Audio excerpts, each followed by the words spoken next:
Ok, ok. Ok, ok. Je vois. Changer avec eux. Bon, nous sommes hein?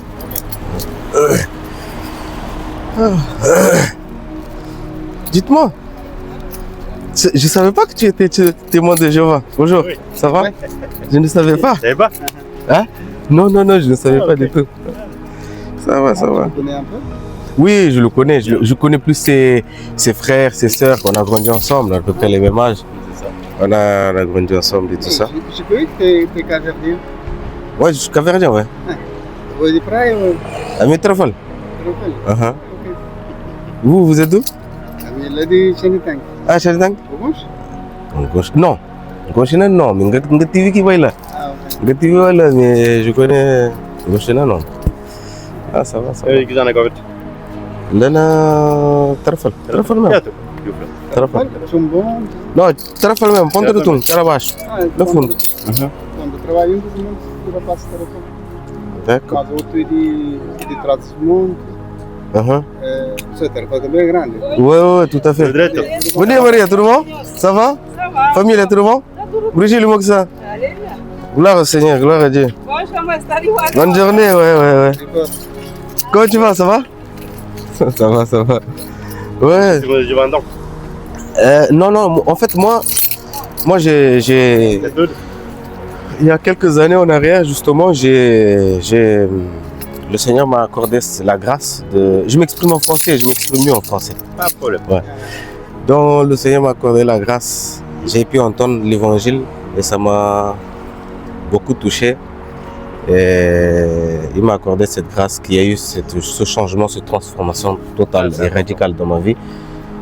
Et donc, oui, effectivement, je lis la Bible, je médite. J'ai fréquenté des religions parce que de base, je suis capverdien. Vous savez que pratiquement, nous tous les capverdiens, on est pratiquement tous catholiques, tu vois. Et c'est justement, c'est une des interpellations comme ça que j'avais entendu des personnes causer. Et il y avait justement, effectivement, il y avait un témoin de Jéhovah et il y avait un catholique. Il y avait plusieurs catholiques et il y avait un monsieur qui était là et lui, il était pasteur. D'accord. Et donc moi, j'étais en train de manger, nous étions en train de manger et ils étaient en train de discuter entre eux. Et moi, j'étais en train de manger, j'avais rien à voir avec la discussion. Mais le pasteur a dit, vous adorez Marie, vous priez Marie, alors que Marie est une femme comme les autres qui a reçu tout simplement une grâce de Dieu en mettant au monde Jésus qui est le Sauveur. Mais en aucun cas, on doit adorer Marie ou se prosterner devant les images et tout ça, machin. J'ai dit, oh mon Dieu. Et moi, c'était des choses que je faisais parce qu'on m'a dit que c'est comme ça, tu vois. Et ça m'a choqué. J'ai dit, quoi? Mais pourquoi tu dis ça? D'où tu sors ça, toi? Il m'a dit, c'est dans la Bible. Et j'ai dit, mais moi, j'avais jamais vu la Bible de ma vie. Hein. J'avais 24 ans à cette époque-là. Excellent. Et je lui ai dit, mais comment ça la Bible? Où est-ce qu'on peut acheter une Bible? Et il m'a dit en ville. Et ça m'a tout de suite interpellé. J'ai dit, c'est pas possible. Ça a tout mis en question dans ma vie. Et j'ai dit, mais alors, tout ce qu'on dit, tout ça. Et bon, il a commencé à me raconter les histoires, les choses. Alors, on travaillait ensemble. Il a commencé à me raconter les histoires des prophètes, les choses, comment ça se déroulait dans la Bible, machin. Ça me plaisait tellement. Et du coup, il est venu avec moi, il m'a acheté une Bible. Et c'est comme ça que j'ai commencé à lire. Excellent. Donc, c'est comme ça que j'ai commencé à lire. Et en lisant, en fait, il y a une repentance qui s'est faite dans ma vie sans même que j'étais au courant. Je n'avais pas réalisé, compris vraiment que c'était cette prise de conscience, ce détournement total du péché pour se tourner vers le Seigneur, tu vois. Et quand après, il m'a invité à aller avec lui dans son assemblée, j'étais allé et tout. Et la grâce que le Seigneur m'avait faite, c'est que je lisais beaucoup. Et comme je connaissais rien, il fallait que je sache. Il y avait beaucoup de problèmes avec la famille, tout le monde disait qu'il était fou parce que comme je fumais, je sortais, je buvais, je faisais n'importe quoi. Donc du coup, j'ai tout arrêté d'un coup. Mais c'est la grâce de Dieu parce que toute ma vie, j'ai essayé d'arrêter, j'arrivais pas. Il y a des choses, mais quand le Seigneur est venu, paf, c'est parti sans forcer. Excellent. Tu vois. Et donc, quand ça a été fait ainsi, donc, toutes les personnes qui me fréquentaient pensaient que j'étais réellement fou.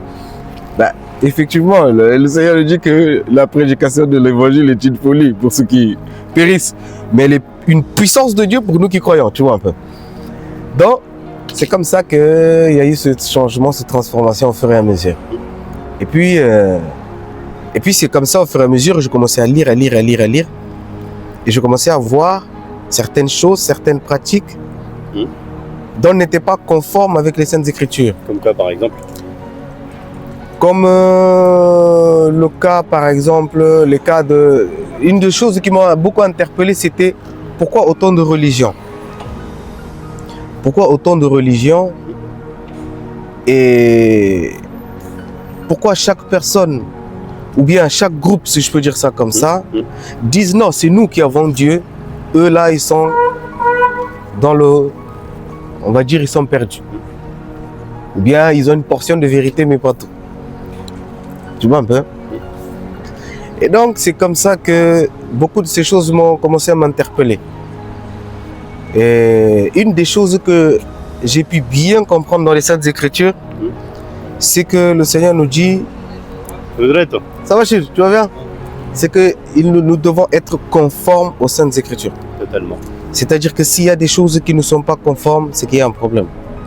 Et nous devons vraiment se référer aux Saintes Écritures parce que c'est elle qui est la base. C'est le socle, c'est le fondement. Et quelles que soient les révélations que nous pouvons essayer, si nous recevons, que ce soit par un songe ou une vision ou quelque chose qu'on a entendu, nous devons les examiner avec les Écritures. Il nous est dit également dans Jean chapitre 4, il dit « N'ajoutez pas foi à tout esprit, mais éprouvez les esprits pour savoir s'ils viennent de Dieu. » Et comment on éprouve les esprits, c'est si elles sont conformes avec les Saintes Écritures et si elles pratiquent les œuvres qui va avec. Parce que, comme Jésus il a dit, une source d'eau, si je dirais douce, ne peut pas produire de l'eau amère. On est d'accord. Tu vois un peu. Les deux ne peuvent pas se mélanger. Effectivement. Donc, il dit... Donc, si Dieu est vérité, effectivement. C'est pas chacun sa vérité, c'est une vérité pour tout le monde. C'est cela. Donc, tous ces genres de choses-là tous ces questionnements, et beaucoup d'autres ailleurs, hein, beaucoup d'autres, et m'a amené à dire alors, c'est quoi la chose? Et au fur et à mesure, j'ai pu comprendre que, en réalité, ce que Jésus est venu faire dans le monde, il n'était pas venu, en fait, créer des religions. Et j'ai pu aller m'approfondir un peu dans l'histoire. J'ai pu comprendre qu'après l'an 300, l'an 300 après Jésus, c'est là que ça a commencé avec Constantin, qui a fondé l'église catholicisme romaine. Et par la suite, ainsi de suite, il y a eu les protestants et ainsi de suite, et ainsi de suite, différentes variétés, chaque chose. Bon, nous, on est telle chose. Et j'ai pu comprendre que, en fait, dans chaque religion, où il y a un, comment on appelle ça? Ils ont un... Ça va mon frérot? Lui c'est l'ancien. Comment tu vas? Ça va? La famille ça va? Je reconnais, c'est un ancien. Ça va? Ça va, tu vas bien? Les gars. J'ai grandi avec lui. Hein. Il est très respectueux. Les musulmans en causent beaucoup aussi sur les différentes choses que... Moi, j'aime bien échanger. Parce que c'est important de pouvoir échanger. Oui, donc, en fait, c'est... Voilà, j'ai pu comprendre que chaque religion a leur mode de fonctionnement. Un règlement antérieur. Et bien souvent, ces règlements antérieurs-là vont même à l'encontre des Saintes Écritures. Et elle va à l'encontre des Saintes Écritures, mais c'est comme si, tant que tu fais partie de ce système-là, tu ne peux pas y changer, même si ces choses-là sont contraires aux Saintes Écritures. Mais celui qui a la vraie foi, est-ce que tôt ou tard, Dieu ne met pas la petite graine qui va bien? Exactement. Alors, ce que j'ai pu comprendre, et c'est ce que même moi-même j'ai vécu, c'est que le Seigneur m'a fait comprendre en fait que toi, tu as vu la vérité, tu as compris. Va les voir, parle avec eux. Il m'a donné la force et le courage de pouvoir affronter le pasteur, mais dans la paix. Hein. En tout cas, moi, pour ma part, je suis allé dans la paix. C'est vrai que c'est sorti là-bas, c'était costaud, c'était musclé les discussions. Mais j'ai mis en évidence certaines choses qui n'étaient pas conformes. Alors, ils n'acceptaient pas cela. Bon, j'ai dit alors, je dois me retirer. Le Seigneur me dit, retire-toi. Et c'est là où je me suis retiré, j'ai resté à la maison. J'ai resté à la maison. Donc tu es toujours en quête de vérité. Non, j'ai trouvé la vérité. Tu vois la vérité? La vérité, c'est Jésus-Christ. C'est la seule et la véritable vérité. Exactement. Et après, il y a une question. Dis-moi. Parce que, effectivement, la religion dont tu parles, effectivement, c'est 300 ans avant. Mais la question, est-ce qu'au temps de Jésus, il n'y avait pas d'autres religions? Absolument. En fait, ce que j'ai pu comprendre aussi, c'est que si on voit, par exemple, dans les livres des prophètes, la Torah de Moïse, les livres des prophètes, les livres poétiques, tout ça, les livres des prophètes, on ne voit pas ces religions-là. Non, ils en parlent. Hein. Non. Dans les livres des prophètes, on n'en parle pas. Ils parlent des faux cultes. C'était quoi les faux cultes? Les faux cultes, il n'y avait pas les pharisiens, les sadducéens, les trucs. Alors ils se sont créés comment? Parce que depuis Malachie jusqu'à l'évangile, jusqu'à la venue de Jésus, il y a eu un creuset de 400 ans où Dieu n'a point parlé par les prophètes.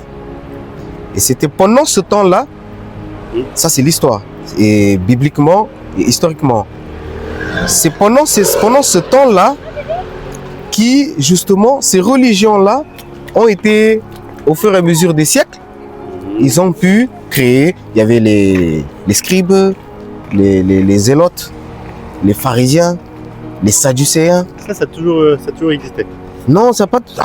Quand on lit, par exemple, si on lit de la Genèse jusqu'à arriver. Exode, normalement. À Exode, déjà, tu commences à. Même dans Genèse, la fin de Genèse, après la patriarche, il y a une partie qui parle des faux cultes. Non, mais ça, c'est clair, il y en a toujours eu. D'ailleurs, les Égyptiens. Et ils faisaient un culte. Bien avant les Égyptiens. Ça a toujours existé. Après, ça a toujours existé. Mais la religion, comme tu m'as dit, par rapport à la religion, c'est-à-dire que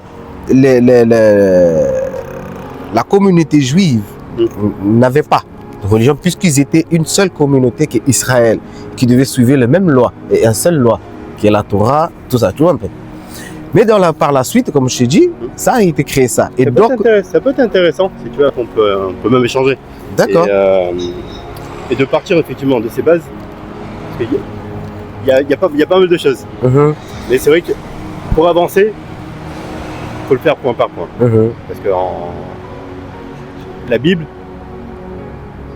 il y a combien de livres dans la Bible?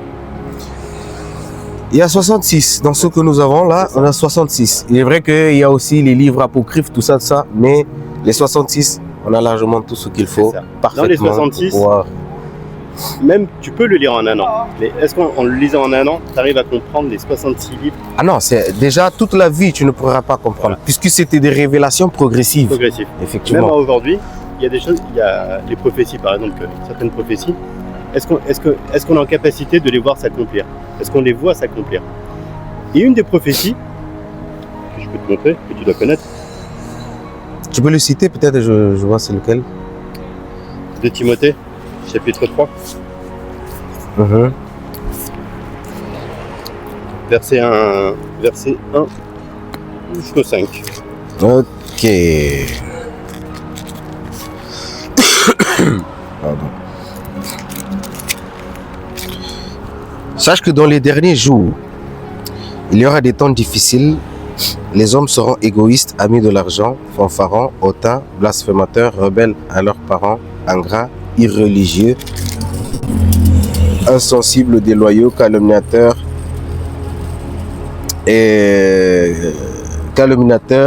intempérants, cruels, ennemis des gens de bien. Prêtes, emportés, enflés d'orgueil, mais aimant le plaisir plus que Dieu, ayant l'apparence de piété, mais reniant ce qui en fait la force. Éloigne-toi de ces hommes-là. Regarde le 4. Ce qu'il dit au 4. Alors, le 4. Traite, emporté, enflé d'orgueil, aimant le plaisir plus que Dieu, ayant... Voilà. Juste le 4. Aujourd'hui, quand tu regardes autour de toi, quand tu allumes la télévision, traître, entêté, gonflé d'orgueil. C'est pas ce qu'on voit? Absolument. C'est pas ce qu'on Absolument. voit. Et moi, et j'aime bien la deuxième partie, c'est les gens sont plus amis de qui? De Dieu ou des plaisirs? Tout à fait, un peu de plaisir, effectivement. Est-ce que c'est pas une prophétie? Absolument. Et on le voit pleinement, son accomplissement. Tu as bien lu. Sache que dans les derniers jours, dans les derniers temps. Est-ce qu'on n'y est pas dans les derniers jours? Absolument. Et ce que tu fais, c'est très bien parce que du coup, bravo, parce que c'est peu de gens qui se baladent avec une Bible. Donc bravo, félicitations. Nous, ce qu'on propose, c'est une étude biblique. Une étude biblique, c'est quoi? La Bible, on prend et on regarde point par point quel est le message de Dieu, comment tu peux l'appliquer à toi, comment tu peux le transmettre, parce que le message, si tu l'as, qu'est-ce que Jésus a demandé? Quel est le travail que Jésus nous a donné à faire? Aller partout, dans toutes les nations. Pour faire quoi? Pour prêcher la bonne nouvelle. Ceux qui acceptent, baptisez-les au nom du Père, du Fils et du Saint-Esprit. Et enseignez-leur tout ce que je vous ai prescrit. Voici, je serai avec toi jusqu'à la fin du monde. Excellent. Mais quel est le travail principal à faire? C'est-à-dire... qu'est-ce qu'il nous a demandé de faire? C'est d'aller d'enseigner. Propager l'évangile. Mais pour enseigner, qu'est-ce qu'il faut? Premièrement, il nous dit d'annoncer l'évangile. Oui, mais pour annoncer quelque chose, il faut le connaître. Tu ne peux pas annoncer quelque chose si tu ne le connais pas. Tout à fait. Mais dans cette question-là dont tu parles, d'un premier abord, ce qu'il nous demande, c'est annoncer la bonne nouvelle. Quelle bonne nouvelle? La bonne nouvelle, c'est Christ, le Fils de Dieu, venir mort et ressusciter pour nos péchés. Une fois qu'on apporte cette bonne nouvelle, puisqu'il y a la bonne et la mauvaise c'est que tout homme sont privés de la gloire de Dieu, puisqu'ils sont morts, ils sont nés avec le péché.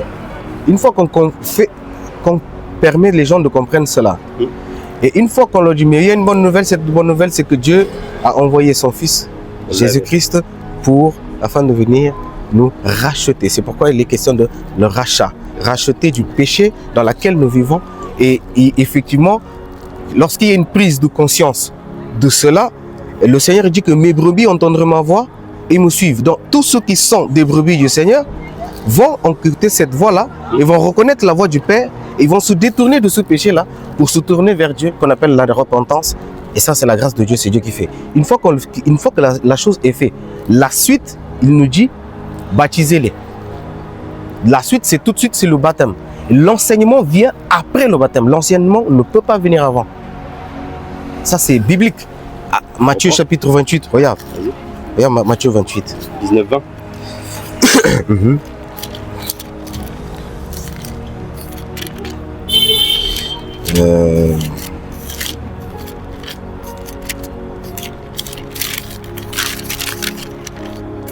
Alors. Avant le 28-19-20, tu as le 24-14. Le verset où tu parles... Matthieu chapitre 24. Ça, c'est la grande commission dont tu m'as parlé tout à l'heure. C'est-à-dire qu'est-ce qu'il faut faire. La première des choses à faire. Et l'enseignement est la base de tout. Parce que Jésus, avant d'envoyer ses disciples, qu'est-ce qu'il a fait? Je comprends que l'enseignement est la base de tout. Mais avant que la personne soit enseignée, il faut qu'il soit engagé. Si tu prends Matthieu, lisons-le et on va voir l'exemple, ce que moi j'ai compris. Hein. Voilà. Vas-y. Ce que les apôtres ont fait. Et puis après, on va voir par rapport à ce que votre manière de comment vous avez vu, comment vous comprenez les choses. Voilà. Donc, il nous dit à partir du verset 16, hein, les 11 disciples allèrent en Galilée sur la montagne que Jésus leur avait désignée. Quand ils virent... Donc Galilée, Jésus il a prêché principalement sur 2 régions. Mont des Oliviers. Mont des Oliviers, c'est plutôt le serment que tu trouves en Matthieu chapitre 6. Ouais. Et ce serment, justement, en Matthieu chapitre 6, il était destiné essentiellement à qui? Qui était avec lui au début? Ses disciples et la foule. La foule est venue après. Au début, il y avait ses disciples. Donc cet enseignement il a donné à tout le monde, parce que Dieu donne à tout le monde. Tout à fait. Mais principalement, c'était ses disciples. Donc, au départ, je veux dire au départ, le premier message donné, c'est celui qu'il a choisi. Et après donc ça veut dire que là, tu arrives au 28, donc le dernier livre. Et avant le 28, il y a quand même pas mal de chapitres où Jésus a enseigné. Et après la conclusion, là c'est une conclusion. C'est pas le début, c'est une conclusion. c'est plus une conclusion que... Mais par rapport à ce que vous dites, c'est intéressant ce que vous dites. Mais si vous voyez bien, il y a une différence, la manière dont Jésus apportait le message. Jésus, lorsqu'il parlait à la foule, il parlait toujours en parabole. Pourquoi? Pour ceux qui leur est donné de comprendre, comprennent. Donc il prenait Ensuite, est-ce qu'il prenait des exemples compliqués? Non. Pour celui qui comprend, c'est pas vraiment compliqué. Mais pour celui qui ne comprend pas, ça devient compliqué, tu vois. Mais ce que je veux dire, c'est que ensuite, beaucoup de passages, quand il est rentré à la maison, et là, il se posait et il les enseignait. C'est ses disciples. Mais justement, exactement. Mais si on remarque bien, l'enseignement est donné aux disciples. Or, ces disciples-là étaient ceux qui marchaient avec eux, qui avaient déjà passé par le baptême de repentance de Jean. Oui. Vous comprenez ce que je veux dire? C'est-à-dire qu'avant le baptême, avant l'engagement, il ne peut pas y avoir de l'enseignement. Ça, c'est... Regardons, Jésus, comme vous avez dit, il parlait toujours en parabole à la foule. Non. Il parlait à la foule. Il faisait des paraboles, il prenait des exemples simples pour que les gens comprennent le message qu'il donnait. Mais ce qu'il a enseigné, c'est pas des choses qu'il connaissait déjà? Alors, il connaissait déjà... Parce que tu as dit quelque chose d'intéressant, c'est que le peuple d'Israël était un peuple qui a toujours connu Dieu. Oui, si on peut dire ça comme ça. Tout à fait, oui. Après, est-ce qu'ils ont toujours fait ce que tu as demandé? Absolument. Ça, c'est notre question. Voilà, tu as la réponse. Mais Jésus, donc, il est arrivé principalement pour eux. C'est après que son message a été premièrement pour les Juifs. Qui connaissaient déjà. Et ensuite pour est-ce qu'il leur a appris quelque chose de nouveau? Il leur a juste rappelé ce qu'il devait faire et de la manière dont il devait le faire. Oui. Il y a eu quelque chose de nouveau après. Mais ça, on y viendra après. On peut y venir après. Mais si tu prends ce passage comme tu dis, effectivement, le baptême est important. Mais avant d'arriver au baptême... Comment tu vas? Ça va? Ça va, hein? Il que ça va, ça va, tu vas renouveler le mariage ou c'est comment? Je l'ai renouvelé toujours. Ah, gloire au Seigneur, que le Seigneur te bénisse. Bonne journée. Et voilà, donc le baptême, c'est effectivement un pas important. Mais il faut comprendre, comme tu as dit, est-ce qu'il y avait une différence entre le baptême de Jean? Est-ce qu'il n'y avait pas des baptêmes avant Jean d'ailleurs? Ça, c'est une question, j'ai pas plongé dessus pour vraiment comprendre. On peut rester sur cette question. Mais bon, juste pour répondre à la question, par exemple, le baptême de Jean était baptême de repentance, conduire les gens à Jésus. Mais les gens, quand ils venaient justement, quand Jésus est entré en scène, le baptême maintenant c'était au nom de Jésus, parce que c'est le nom de Jésus qui sauve. Donc même il y avait des cas, des disciples qui étaient seulement baptisés au baptême de Jean. Donc Paul justement les a appelés à se faire baptiser puisque le baptême de Jean n'était pas valable, puisqu'il ne pouvait pas sauver. Dans Actes chapitre 19, c'est ce qu'on le voit. Il y avait des disciples, ils arrivent. Lorsqu'ils viennent, et ces disciples, Paul, une des premières des questions dont il va les poser, il va leur dire: avez-vous reçu le Saint-Esprit lorsque vous avez cru? Ça, on parle du baptême du Saint-Esprit. Baptême du Saint-Esprit, effectivement. C'est encore autre chose, ça. C'est toujours d'actualité. Pourquoi pas? C'est pas d'actualité pour vous? Le baptême du Saint-Esprit n'est pas d'actualité? On pourra analyser ça sur la Bible. Absolument, avec un grand plaisir. Ouais. Donc, quand est-ce qu'on se revoit? À votre disponibilité. Samedi. Attends, je regarde.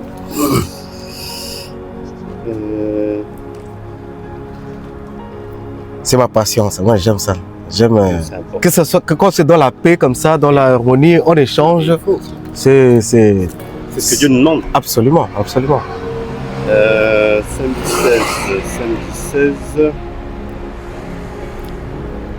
Samedi 16, si t'es dispo. Samedi, c'est le samedi prochain. Hein. Ouais. D'accord. Enfin, même, attends. Jeudi 14, c'est férié. C'est vrai. Ouais. Et jeudi, moi, je travaille pas. Donc, à la limite, jeudi après-midi. On peut se dire 15h. 15-16h. Ouais, c'est bien. On va changer de numéro. Voilà. Et si, voilà, on peut se confirmer.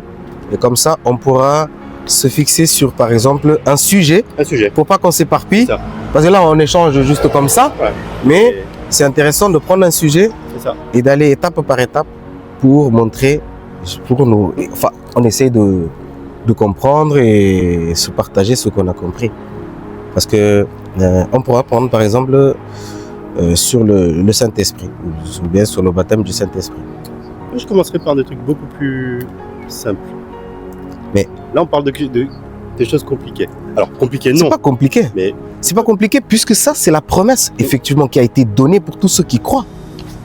Ouais, donc, c'est une des choses, en réalité, c'est une des premières des choses. Regardons l'apôtre Paul, effectivement, lorsqu'il a rencontré des disciples, quelle est la première des questions dont il a posé? Avez-vous reçu le Saint-Esprit lorsque vous avez cru? Il dit, mais nous n'avons même pas entendu qu'il y ait un Saint-Esprit. Mais il dit, mais de quel baptême alors avez-vous été baptisé? Tu connais bien le passage. Permets-moi, je te tutoie. Je crois qu'on est de la même génération. Donc, tout à fait. Même un poil plus vieux que toi. Pas plus. Donc, quand il va lui dire ça, il me dit, mais du baptême de Jean. Mais il dit, mais Jean a été baptisé. Jean a baptisé de baptême de repentance. Préparons les gens à celui qui vient après. Mais lorsque Jésus entra sur scène, les baptêmes devaient se faire au nom de Jésus-Christ ou au nom du Seigneur Jésus. Et c'est là où, quand ils ont compris ça, qu'est-ce qu'ils font? Ils sont tout de suite allés, Paul leur est baptisé et leur a imposé les mains, prié pour eux, le Saint-Esprit est descendu sur eux, ils se mirent à parler en langue et à prophétiser. Toutes les, si je peux dire, les promesses qui avaient été données pour tous ceux qui croient. Tu connais bien